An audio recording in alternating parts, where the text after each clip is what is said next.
ನಟ್ಟ ನಡುರಾತ್ರಿ ದೂರದ ಬಿಹಾರದ ಒಂದು ಗಡಿ ಪ್ರದೇಶ. ಒಂದು ಕಡೆ ಕತ್ಲೆ, ಇನ್ನೊಂದು ಕಡೆ ನೇಪಾಳದ ಗಡಿ. ಆ ಕತ್ತಲೆಯ ನಡುವೆಯೇ 6 ಮಂದಿ ಪೊಲೀಸರು ಅವನೊಬ್ಬನಿಗಾಗಿ ಕಾದು ಕೂತಿದ್ರು.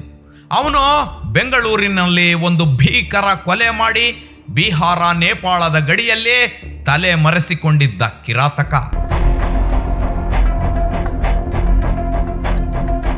ಬೆಂಗಳೂರಿನಲ್ಲಿ ಪತ್ನಿಯನ್ನೇ ಕೊಂದು ಶವವನ್ನ ಬೆಡ್ಶೀಟ್ನಲ್ಲಿ ಸುತ್ತಿಟ್ಟು ಮನೆಗೆ ಬೀಗ ಹಾಕೊಂಡು ಸಾವಿರಾರು ಕಿಲೋಮೀಟರ್ ದೂರಕ್ಕೆ ಪರಾರಿಯಾಗಿದ್ದ ಆತನ ಹೆಸರು ಧೀರಜ್ ಕುಮಾರ್.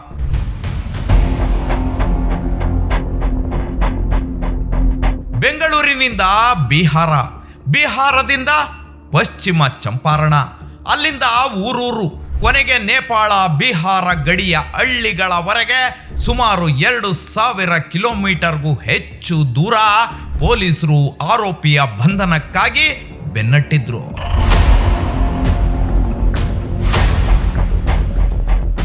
ಗುರ್ತು ಪರಿಚಯವಿಲ್ಲದ ಊರಲ್ಲಿ ನಮ್ಮ ಬೆಂಗಳೂರಿನ ಖಡಕ್ ಪೊಲೀಸರು ಧೀರಜ್ ಎಲ್ಲಿದ್ದಾನೆ ಅಂತ ಹುಡುಕುತ್ತಿದ್ರು. ಅವನ ಮೊಬೈಲ್ ಸ್ವಿಚ್ಡ್ ಆಫ್. ಹೆಚ್ಚಿನ ಸಂಬಂಧಿಕರು ಬೆಂಗಳೂರಿನಲ್ಲಿ ಯಾರೂ ಇಲ್ಲ. ಅಲ್ಲಿ ಖಾಕಿಗೆ ಯಾರ ಸಂಪರ್ಕವೂ ಇರಲಿಲ್ಲ.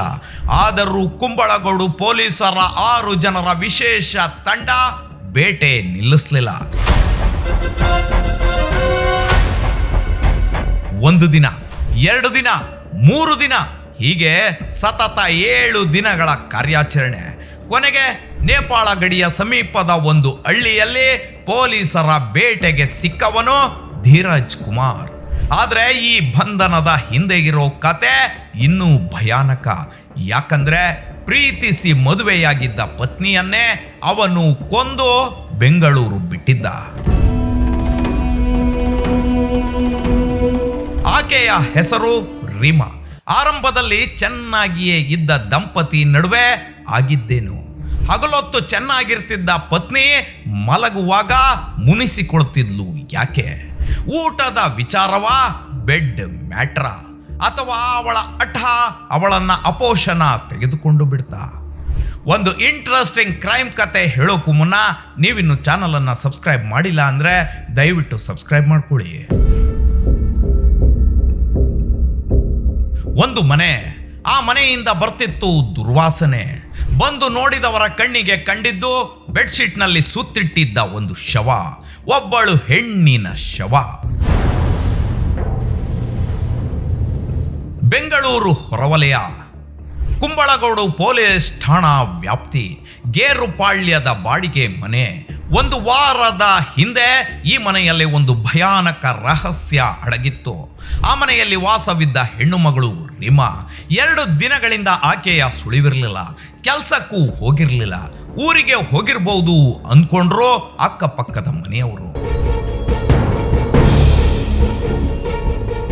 2 ದಿನ ಕಳೆದಿತ್ತು. ಮನೆಯಿಂದ ದುರ್ವಾಸನೆ ಬರ್ತಿತ್ತು. ರೀಮಾಳ ಓರ್ವ ಗೆಳತಿ ಆಕೆಯ ನಂಬರ್ಗೆ ಕಾಲ್ ಮಾಡಿ ಕೊನೆಗೆ ಮನೆ ಬಳಿಯೇ ಬಂದಿದ್ಲು. ಗಬ್ಬು ನಾತ. ಮನೆ ಬಾಗಿಲಿಗೆ ಬಂದು ನಿಂತ್ರೆ ವಾಸನೆ. ಮನೆ ಮಾಲೀಕರಿಗೆ ಸುದ್ದಿ ತಲುಪಿತ್ತು. ಕುಂಬಳಗೋಡು ಪೊಲೀಸ್ ಠಾಣೆಗೂ ಸುದ್ದಿ ಬಂದಿತ್ತು. ಸ್ಪಾಟಿಗೆ ಬಂದ ಪೊಲೀಸರು ಬಾಗಿಲು ಹೊಡೆದ್ರು.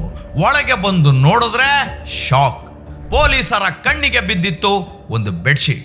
ಮೂಗು ಮುಚ್ಕೊಂಡೆ ಬೆಡ್ಶೀಟ್ ಸರಿಸಿ ನೋಡಿದ್ರೆ ಅರೆ ಕೊಳೆತ ಶವ. ಹೆಣ್ಣು ಮಗಳ ಅರೆ ಕೊಳೆತ ಶವ. ಆ ಶವ ಮತ್ತಿನ್ಯಾರದ್ದು ಅಲ್ಲ, ಅದು ಆ ಮನೆಯಲ್ಲಿ ವಾಸವಾಗಿದ್ದ ರೀಮಾ ಶವ. ಶವ ಕೊಳೆತು ಹೋಗಿತ್ತು. ಮನೆಯೊಳಗಿನ ಟಾಯ್ಲೆಟ್ ಸಮೀಪ ಶವ ಇರಿಸಲಾಗಿತ್ತು. ಇದು ಸಹಜ ಸಾವಲ್ಲ, ಕೊಲೆ. ಪೊಲೀಸರು ನಿರ್ಧರಿಸಿಬಿಟ್ರು. ಹಾಗಾದ್ರೆ ಕೊಂದವರು ಯಾರು? ಅಕ್ಕಪಕ್ಕದವರ ಮಾಹಿತಿ ಪಡೆದ ಪೊಲೀಸರು ಪತಿ ಧೀರಜ್ ಕುಮಾರ್ ನಂಬರ್ ಪಡೆದು ಕಾಲ್ ಮಾಡಿದ್ರು. Phone switched off. ಅನುಮಾನ ಬಲವಾಯಿತು. ಅಲ್ಲಿ ಪೊಲೀಸರ ಅನುಮಾನ ಬಲವಾಯಿತು. ಹೆಣ ಹಾಕಿದ ಅಂತಕ ಅದಾಗಲೇ ಬೆಂಗಳೂರು ಬಿಟ್ಟಿದ್ದ. ಪೊಲೀಸರು ತನಿಖೆ ಮುಂದುವರಿಸಿದ್ರು. ಅವನು ಬಿಹಾರದವನು, ಹೆಣವಾಗಿ ಮಲಗಿದ್ದವಳು ಕೂಡ ಬಿಹಾರದವಳೆ. ಇಬ್ಬರು ವರ್ಷದ ಹಿಂದೆ ಬೆಂಗಳೂರಿಗೆ ಬಂದಿದ್ರು, ಪ್ರೀತಿಸಿ ಮದುವೆಯಾಗಿದ್ರು. ಬದುಕು ಕಟ್ಟಿಕೊಳ್ಳೋಕೆ ಬೆಂಗಳೂರಿಗೆ ಬಂದು ಬಾಡಿಗೆ ಮನೆ ಮಾಡಿಕೊಂಡು ಜೀವನ ಆರಂಭಿಸಿದ್ರು. ಎಲ್ಲವೂ ನಾರ್ಮಲ್ ಆಗಿಯೇ ಇತ್ತು. ಗಂಡ ಹೆಂಡತಿ ಇಬ್ರು ಕೆಲ್ಸಕ್ಕೆ ಹೋಗ್ತಿದ್ರು, ಸಂಜೆ ಮನೆಗೆ ಬರ್ತಿದ್ರು. ಆದ್ರೆ ಕತ್ತಲಾದ ಮೇಲೆ ಈ ದಂಪತಿಗಳ ನಡುವೆ ಶುರುವಾಗ್ತಿತ್ತು ಕಲಹ. ಎಸ್, ಗಂಡ ಹೆಂಡತಿ ಜಗಳ ಉಂಡು ಮಲಗೋ ತನಕ ಅನ್ನೋ ಗಾದೆ ಇಲ್ಲಿ ಉಲ್ಟಾ ಆಗಿತ್ತು. ಇದೇ ಕಾರಣಕ್ಕೆ ಕೊಲೆ ನಡೆದಿತ್ತ ಗೊತ್ತಿಲ್ಲ. ಈ ಪ್ರಶ್ನೆಗೆ ಉತ್ತರ ಸಿಗಬೇಕು ಅಂದ್ರೆ ಆರೋಪಿ ಸಿಗಬೇಕು ಅಂತ ಅವನ ಪತ್ತೆಗೆ ಬಲೆ ಬೀಸಿದ್ರು. ಅವನ ಮೊಬೈಲ್ ಸ್ವಿಚ್ಡ್ ಆಫ್. ಬೆಂಗಳೂರಿನಲ್ಲಿ ಅವನಿಲ್ಲ, ಯಾಕಂದ್ರೆ ಇಲ್ಲಿ ಅವನಿಗೆ ಸಂಬಂಧಿಕರು ಸ್ನೇಹಿತರು ಯಾರು ಇರಲಿಲ್ಲ. ಧೀರಜ್ ಬಿಹಾರದ ಟ್ರೈನ್ ಹತ್ತಿದ್ದಾನೆ ಅನ್ನೋದು ಕನ್ಫರ್ಮ್ ಆಗಿತ್ತು. ಆಗಲೇ ಕುಂಬಳಗೋಡು ಪೊಲೀಸರು ತನಿಖೆಯನ್ನ ಬೆಂಗಳೂರಿನಿಂದ ನೇರವಾಗಿ ಬಿಹಾರದತ್ತ ತಿರುಗಿಸಿದ್ರು. 6 ಜನರ ವಿಶೇಷ ತಂಡ ಬೆಂಗಳೂರಿನಿಂದ ಹೊರಟಿತ್ತು. ಟಾರ್ಗೆಟ್ ಒಂದೇ, ಧೀರಜ್.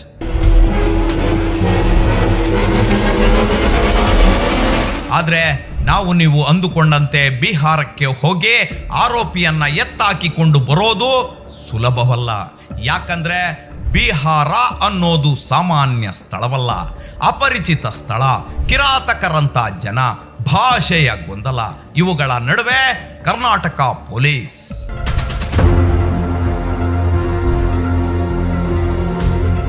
ಪೊಲೀಸರು ಮೊದಲಿಗೆ ಆರೋಪಿ ಬೆನ್ನು ಬೀಳಲಿಲ್ಲ. ಬಿಹಾರದವಳೆ ಆದ ರೀಮಾ ಅಡ್ರೆಸ್ ಪತ್ತೆ ಹಚ್ಚಿದ್ರು. ಆಕೆಯ ಮನೆಗೆ ಸುದ್ದಿ ತಿಳಿಸಿದ್ರು. ಆದ್ರೆ ಅಲ್ಲಿ ಪೊಲೀಸರಿಗೆ ಶಾಕ್. ರೀಮಾ ಕಾಣೆಯಾಗಿದ್ದಾಳೆ ಅಂತ ಕಂಪ್ಲೇಂಟ್ ಕೊಟ್ಟಿತ್ತು ಆಕೆಯ ಕುಟುಂಬ. ಆದ್ರೆ ನಾಪತ್ತೆ ಕೇಸ್ ಫೈಲ್ ಅನ್ನ ಸೈಡಿಗಿಟ್ಟು ಸೈಲೆಂಟ್ ಆಗಿದ್ರು ಅಲ್ಲಿನ ಪೊಲೀಸರು. ರೀಮಾ ಶವವಾಗಿದ್ದಾಳೆ ಅಂತ ತಿಳಿಸಿದ್ರು. ಆದ್ರೆ ದುರಂತ, ಮಗಳ ಶವವನ್ನ ಬೆಂಗಳೂರಿನಿಂದ ಬಿಹಾರಕ್ಕೆ ತರುವಷ್ಟು ಶಕ್ತರಾಗಿರ್ಲಿಲ್ಲ ರೀಮಾ ಪೋಷಕರು. ಹೀಗಾಗಿ ಬೆಂಗಳೂರಿನಲ್ಲೇ ಪೊಲೀಸರೇ ವಿಧಿವಿಧಾನ ನೆರವೇರಿಸಿ ಅಂತ್ಯ ಸಂಸ್ಕಾರ ಮಾಡಿ ಮುಗಿಸಿದ್ರು. ಒಂದು ಕಡೆ ಮಗಳ ಸಾವಿನ ದುಃಖ, ಇನ್ನೊಂದು ಕಡೆ ಅವಳನ್ನು ಕೊಂದವನು ಎಲ್ಲಿದ್ದಾನೆ ಅನ್ನೋ ಪ್ರಶ್ನೆ. ಆ ಪ್ರಶ್ನೆಗೆ ಉತ್ತರ ಹುಡ್ಕೋಕೆ ಪೊಲೀಸರು ಇನ್ನಷ್ಟು ಆಳಕ್ಕೆ ಇಳಿದ್ರು. ಇದಕ್ಕೆ ನೆರವಿಗೆ ನಿಂತಿದ್ದು ರೀಮಾ ಕುಟುಂಬ.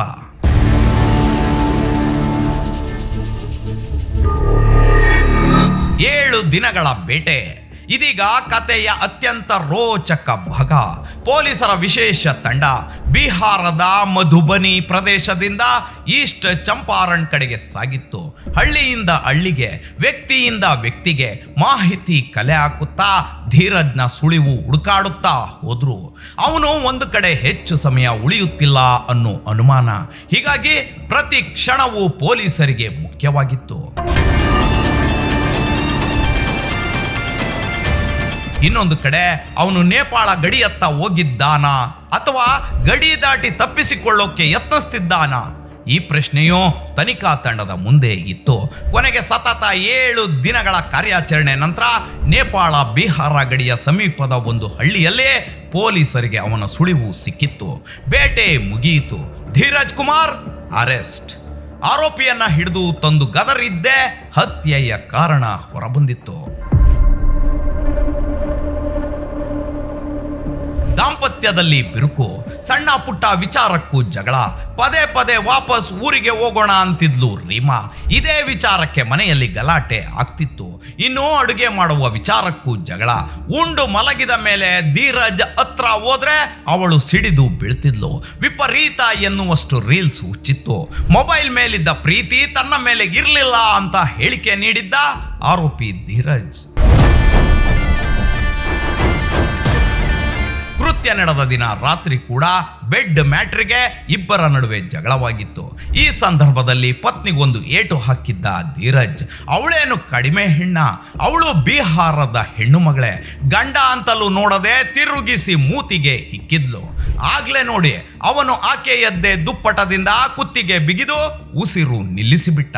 ಬಳಿಕ ಶವವನ್ನ ಬೆಡ್ಶೀಟ್ನಲ್ಲಿ ಮುಚ್ಚಿಟ್ಟು ಸೀದಾ ಬಿಹಾರದ ರೈಲು ಹತ್ತಿದ್ದ.